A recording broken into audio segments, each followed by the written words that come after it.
know how much you guys are. Let's listen to the I chief. want to address that right now. On Monday night, Tuesday morning before the incident, so November 30th, December 1st, right around midnight, 1 o'clock in the morning, there was an incident at the Regal Cinema in downtown San Bernardino at 4th and E Street.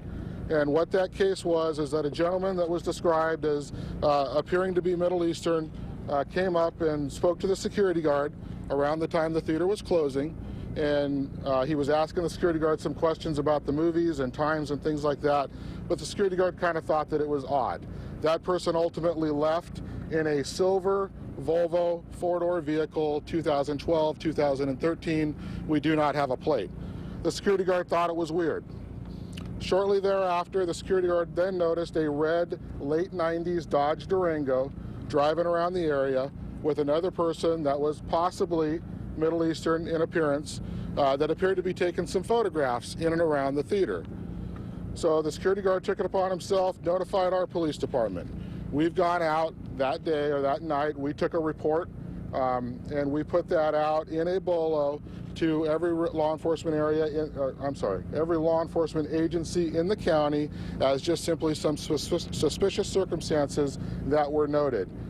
So that is all we have on that. And then it went into the regular investigative channels and protocols where the local JRIC was notified and they're doing investigative follow-up, looking at video, that sort of stuff, to try to determine if there's a real threat or to see if there's any plates associated with those vehicles.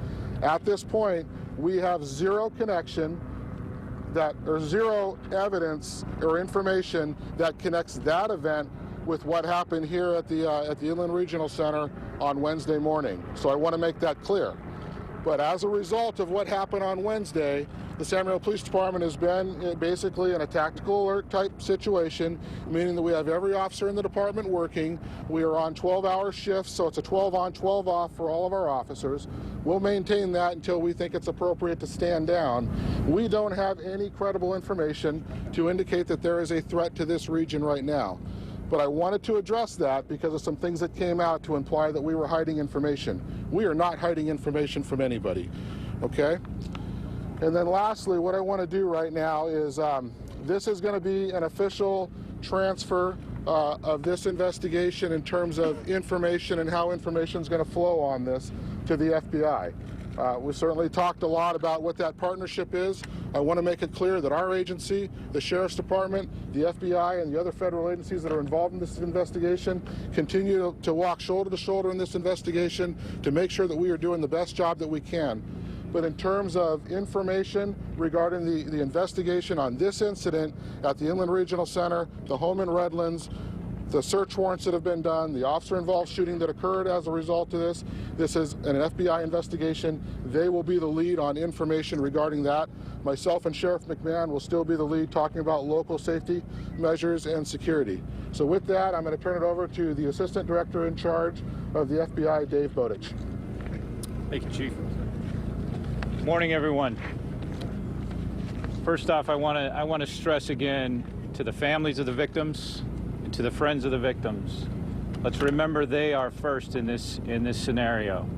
We had victims who lost, one gentleman lost 6 children, one gentleman lost a baby, and he was taking his first trip to Disneyland next week. Other people did not have the chance to have that. Every one of those lives counted, and we want to offer our sincere prayers to those families. Secondly, I want to stress the partnership. You have seen this united front, which is incredibly important for an investigation of this complexity. This is a very complex investigation. It is a very long-term investigation. My partners here from the San Bernardino Sheriff's Department, County Sheriff's Department, the San Bernardino Police Department, and the ATF have been incredibly important in this investigation, and we are lockstep in how we are handling this matter. I do want to go forward today and tell you that as of today, based on the information and the facts as we know them, we are now investigating these horrific acts as an act of terrorism. We have uncovered evidence that has led us to learn of extensive planning.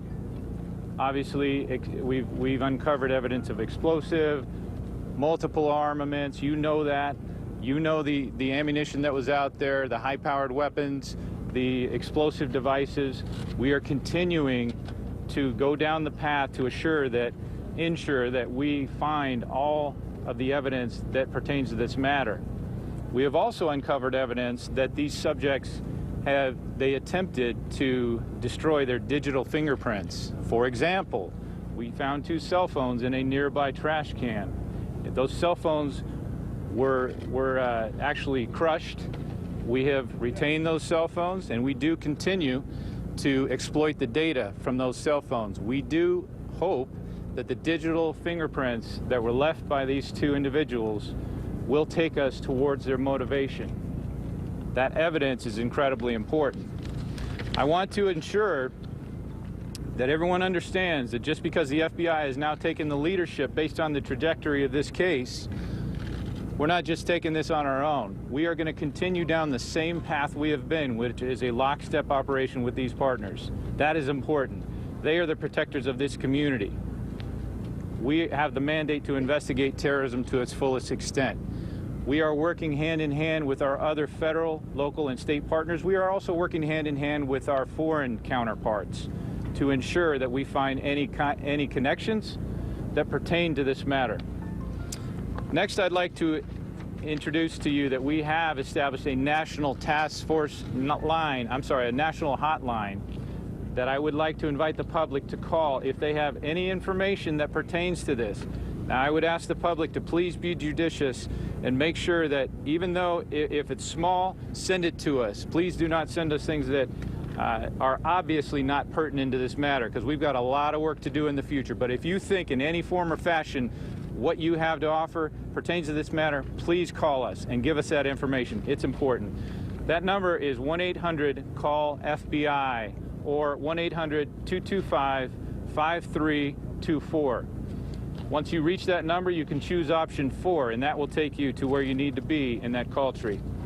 I want to ensure the public that your local, state, and federal law enforcement officials will continue to uncover every stone to ensure that we find all the facts that pertain to these 2 individuals. I don't have all the answers now. I am going to take some questions. How are there other suspects, sir? Linked Are there to other terrorists? suspects that you're looking at? Sorry. How are these 2 individuals linked to terrorists?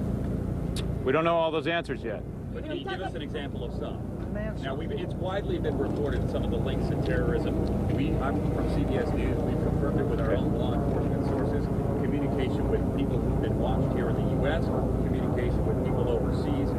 What of that are you ready to confirm publicly? What I'm ready to confirm is there are some telephonic connections between these 2 individuals, at least one of these individuals, and other subjects of our investigation. Was anything said inside the room during the shooting that led you to believe this was terrorism? We still don't have the answer to that, but so far the answer is no. Is there there any evidence suspects that you locally? were directed by a terrorist organization? I'm sorry? Is there evidence they were being directed by ISIS or Al-Qaeda or something like that, or if they were inspired by them?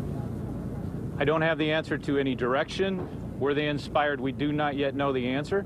I'm aware of the post that you're going to ask me about that's out on the Facebook, and I'm aware of it. We're looking into it, but we don't know all the answers to that question yet. Can you confirm the post? Communication with a terrorist, potentially. You said something. Yeah, I'm not going to confirm that at this point. What is the Sir, are there message other that suspects? you've recovered since yesterday that now moves the dial for you to an act of terrorism? There's a number of pieces of evidence that has essentially pushed us off the cliff to say we are now investigating this as an act of terrorism. Sir, other suspects No, locally? I'm not going to get into that today. Are Yes, there sir. other suspects preliminary investigation previously? There are no other suspects currently under arrest. It is possible there may be some in the future. We don't know. Sir, could I ask you about the digital information that you may have found at the home? Sorry? The computers at the home. Can you talk about that? Were they damaged? And also, potentially, for any investigator, how important is potentially information you can find on a hard drive, on a cell phone, in an investigation that now is focusing on terrorism? Good question. Yes, some of the digital media was damaged, as I discussed before. And yes, that is, as I said from day one, we are continuing to go down the path of what was the motivation for this attack, because that will tell us a lot. As important, if not more important, is are there others, and are they based in the U.S., are they outside the U.S.? We don't know the answers. With so many Do you have questions, any why was the media indication that allowed there's- into the apartment? With so many questions still remaining. Well, because last night, so we executed a search warrant on that apartment, and last night we turned that over back to the residents. Once the residents have the apartment and we're not in it anymore, we don't control it. We did leave a list of items seized that I know some people have, and they're asking why do we give that?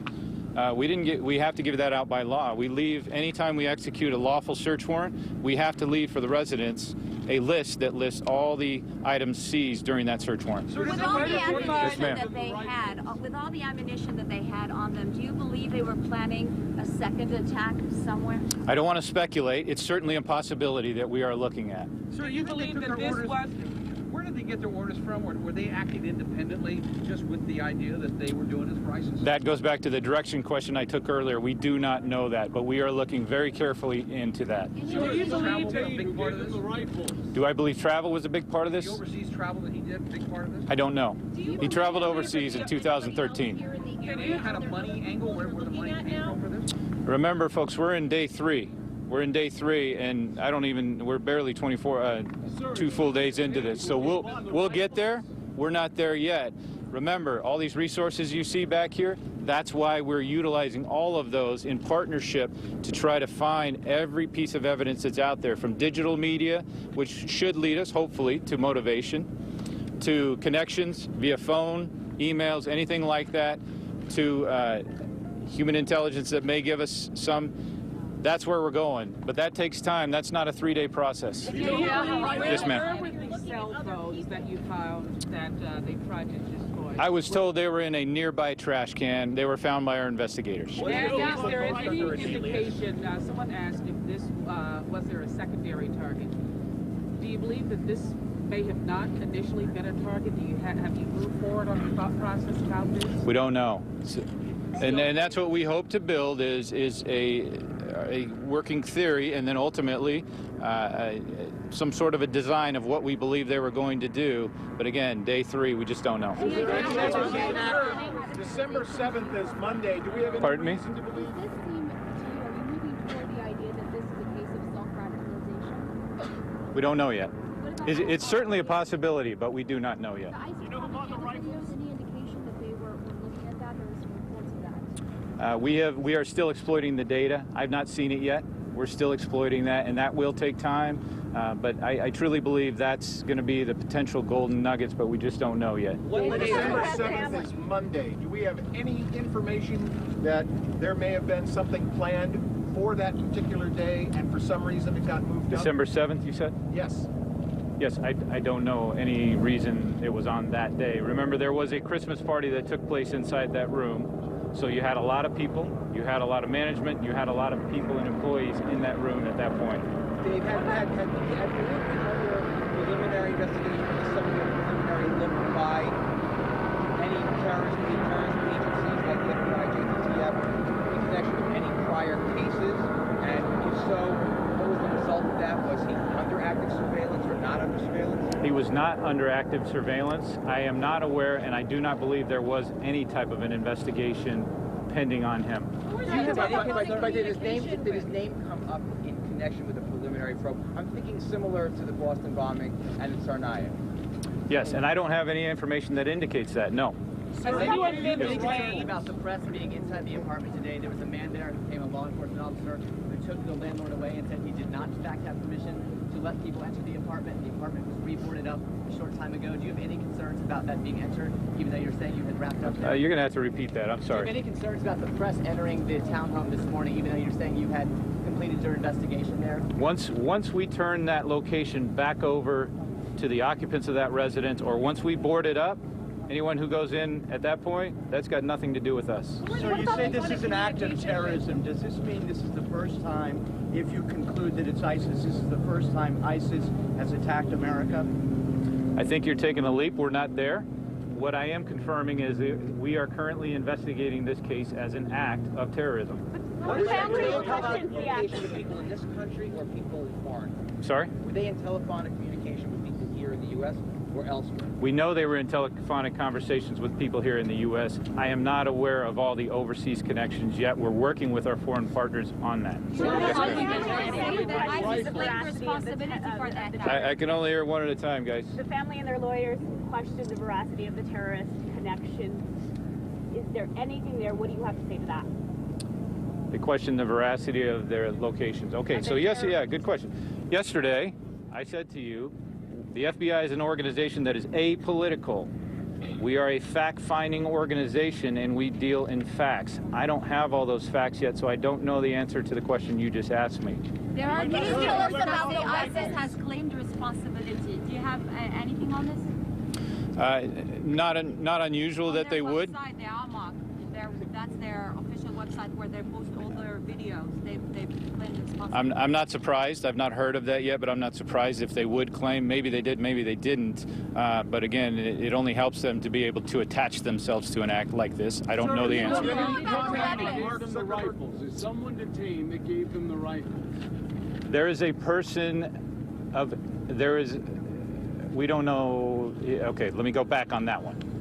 There's some differentiations there. There is a person that we know of their location who purchased those weapons, but I'm going to let ATF answer the questions on the guns because that's what they're here to do. Person in custody? They stopped shooting inside the room. Person is not under arrest at this point. So they are in custody, in question? They're not under arrest at this point. Why do you think they stopped shooting inside that room? I don't know the answer. With that Facebook post today, did they pledge allegiance to either ISIS or Baghdadi or any other principle connected specifically with any known terror organization? I'm aware of the Facebook post you're mentioning, and I saw the same thing you did. We don't know what's there yet. We're still continuing to look into that. Mark Zuckerberg confirms that that post had been made, and that it had been made just as the attack had been starting. I know it was in a general timeline where that post was made, and yes, there was a Pledge of Allegiance. Do you know about the dynamic of marriage? Because there's a lot of curiosity there, and some people are saying that perhaps the wife may have influenced him. Can you give us any more insight? I've been asked that, and I don't know the answer, whether she influenced him or not. Being a husband myself, we're all influenced to an extent, but I don't know the answer. But as what you've learned about her, has that influenced your belief more so that this was an act of terrorism as you learned more about her? We're investigating it as an act of terrorism for good reason. Have you found any investigation prior to this? Pardon me? Had the FBI known of her, aware of her before? Has she been under investigation prior to this? We did not have her under investigation previously. I'm going to take 3 more questions and then I'm going to end it. They were under the radar. The telephones were found near the center or near the townhouse? I believe they were found near the townhouse. Are you concerned that they were flying under the radar? Pardon me? Are you concerned that they were flying under the radar? That you didn't know that they were active? Well, of course I'm concerned. Any one of us would love to have stopped this act. When you go into a crime scene like that, it's one of the most heinous things you'll ever see. It's horrific. That you had no awareness that you weren't tracking them, that they weren't on your radar. Of course I'm concerned. We didn't know. There's nothing that we've seen yet that would have triggered us to know. The government's spending so much Yes, money ma'am. on surveillance. The existence of a cell? Pardon me? Do you believe in the existence of a cell? We don't know. What I can tell you is we are not aware of any further threats in the U.S. at this time. And I want to go back to your point, ma'am. You said the government spends a lot of money on surveillance. We are also, the FBI is also a federal law enforcement agency that is bound by federal law. So we don't do wide-sweeping, massive surveillance without legal process. Next question. Last question. Yes, ma'am. Speak to this community who is now listening to this transition, that this is indeed an act of terror. What, in practical terms, does that mean for them? So what I would say, first of all, I think this community, I'm going to leave that to the chief and the sheriff to deal with and talk about. They are the true protectors of this community. I would say to this community, you've been incredibly resilient. We are with you. We stand by you. We are focused. The FBI's #1 mandate is to protect the homeland from attack, and we will absolutely engage whenever we see potential threats. As the director has said many times, we have a number of terrorism investigations across the country currently that are going on. That does include extensive surveillance. So what I would tell the community, to answer your question completely, is I would tell them, continue to do what you do. If you see things that are concerning, push them up to local law enforcement immediately. If they rise to a certain level, or if you want to push it to both the FBI and local law enforcement, feel free to do that. These are your protectors. So when But do as you do normally. Go about your day. Do not let this cause mass hysteria. We're not there. We're not there at all. We have a long-term, very complex investigation that we have to complete. And that's going to take time and a lot of energy and a lot of hours and a lot of agency expertise. But I assure the American public, we will do everything in our power within the law to get that done. Thank you for your time. Next, I would like to introduce Sheriff John McMahon. Thank you, Dave. Very good question, and that's why we're here today. My primary responsibility and the primary responsibility of the law enforcement leaders you see behind me is to ensure the safety of the public that we serve. You've already heard there's apparently evidence to suggest that there's a terrorist connection to this event.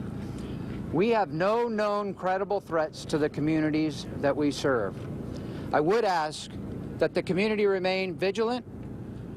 Don't hesitate to report any suspicious activity to the local law enforcement. We have added additional resources, as had my partners from law enforcement that stand behind me, to ensure that we have the staff necessary to investigate and to protect the communities that we serve.